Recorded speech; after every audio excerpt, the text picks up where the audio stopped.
You know, in a big old pair of binoculars like this, you can just about see into the future. Hi, I'm Paul Ott, and I've been promoting conservation all my life. If I could see into the future, I'd hope to see that we humans had learned the best ways to use and benefit and enjoy our lands in sustainable ways. Gosh, we've all seen those doomsday movies about worst-case scenarios where the Earth eventually becomes unable to sustain life. Scary, huh? But today we're using the best-case scenario and the best knowledge we have to keep the land viable for future generations. You know, we call this collection of time-tested techniques best management practices. These best management practices have been proven to sustain the environment by reducing erosion and pollution. And following these BMPs, as we call them, will help you comply with state and federal laws. It's important to understand the difference between point source pollution and non-point source pollution. Point source means the problem is coming from an identifiable source, such as a pipe or culvert from a manufacturing plant or construction site. Non-point source indicates erosion or pollution of any sort from a non-specific place, such as soil erosion from a large clear-cut area causing siltation in the stream that drains that area. The Water Quality Act of 1987 set down federal laws governing protection of natural waterways. Violations of these laws can cost thousands of dollars a day. Various states developed silvicultural BMPs in 1993, specifying those forestry management practices which consistently brought about the best results. The point of these laws and guidelines is that it's important to maintain the sustainability of the land and to preserve it for future generations. Okay, so you landowners are probably asking the same question I am. What's in it for you and me? Following these field-tested best management practices will maintain the viability of the whole ecosystem. Your trees, your game animals will consistently generate more income long-term. You'll derive greater benefit from multiple uses of the land going into the future. For instance, leaving an SMZ or Streamside management zone preserves a buffer of trees and vegetation around waterways and protects water quality.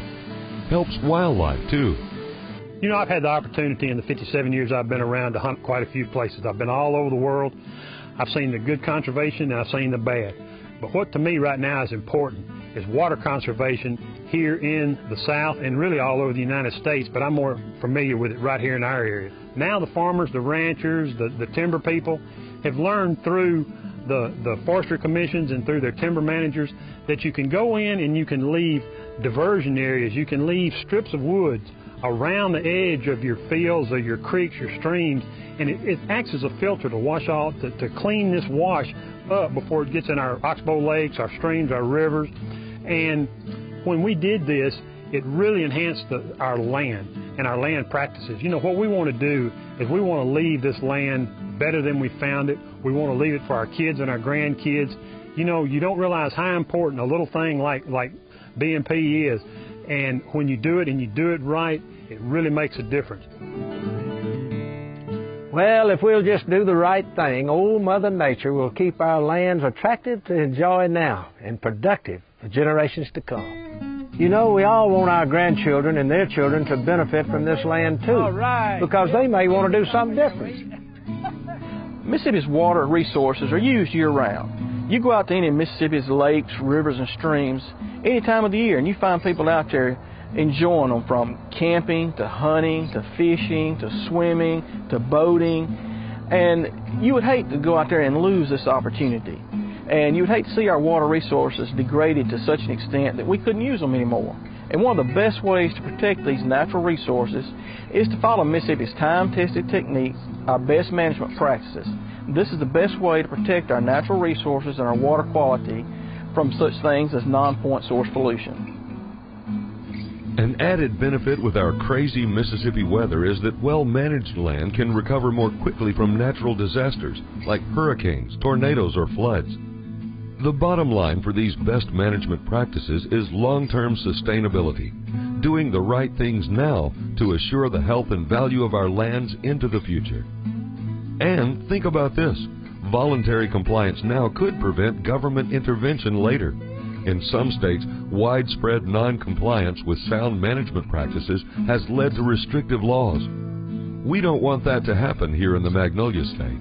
I've worked in the forestry industry for several years and managed thousands of acres. And I realized the importance of BMPs as to what they can provide for its water quality and soil productivity. Essentially, BMPs allows us to be sure that the water quality is maintained and the soil productivity is maintained, that we can grow multiple rotations, and also that those same scenes and sites will be around for a generation to come after us.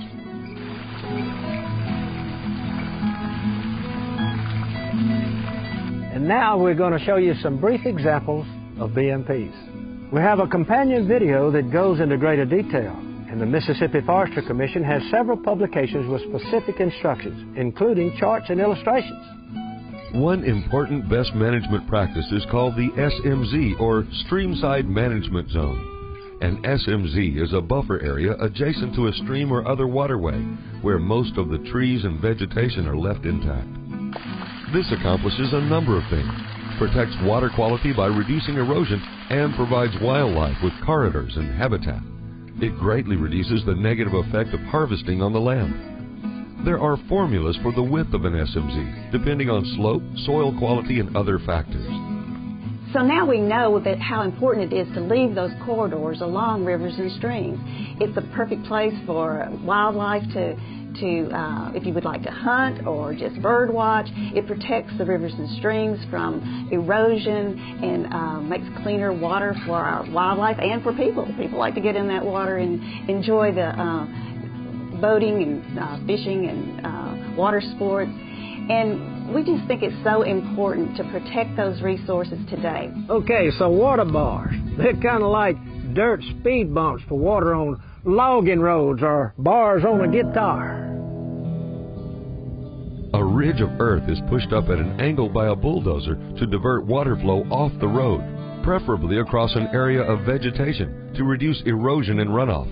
They're used on roads at inclined areas or approaches to waterways such as a low water crossing.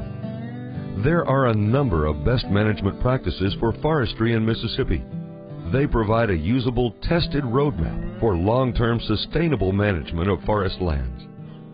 On behalf of the Mississippi Wildlife Federation, I hope you will take this opportunity to learn more about best management practices and take them to heart. Having good, clean rivers and streams is so important for the future. We're not making more water out there. We need to protect what we have. What our kids are looking for and what our grandkids will be looking for is a place that they can go out, that they can take their kids and grandkids. It's just an ongoing cycle, and if we start doing it right now, it'll be something we can be proud of forever. For more information, contact the Mississippi Forestry Commission. They've got this information-packed guidebook. And also, there's a companion video to this one, which will show you best management practices from a how-to standpoint. Yeah, when I look into the future, I want the next generation to say, we got it right. We left the land better than when we got it. We'll see y'all in the woods.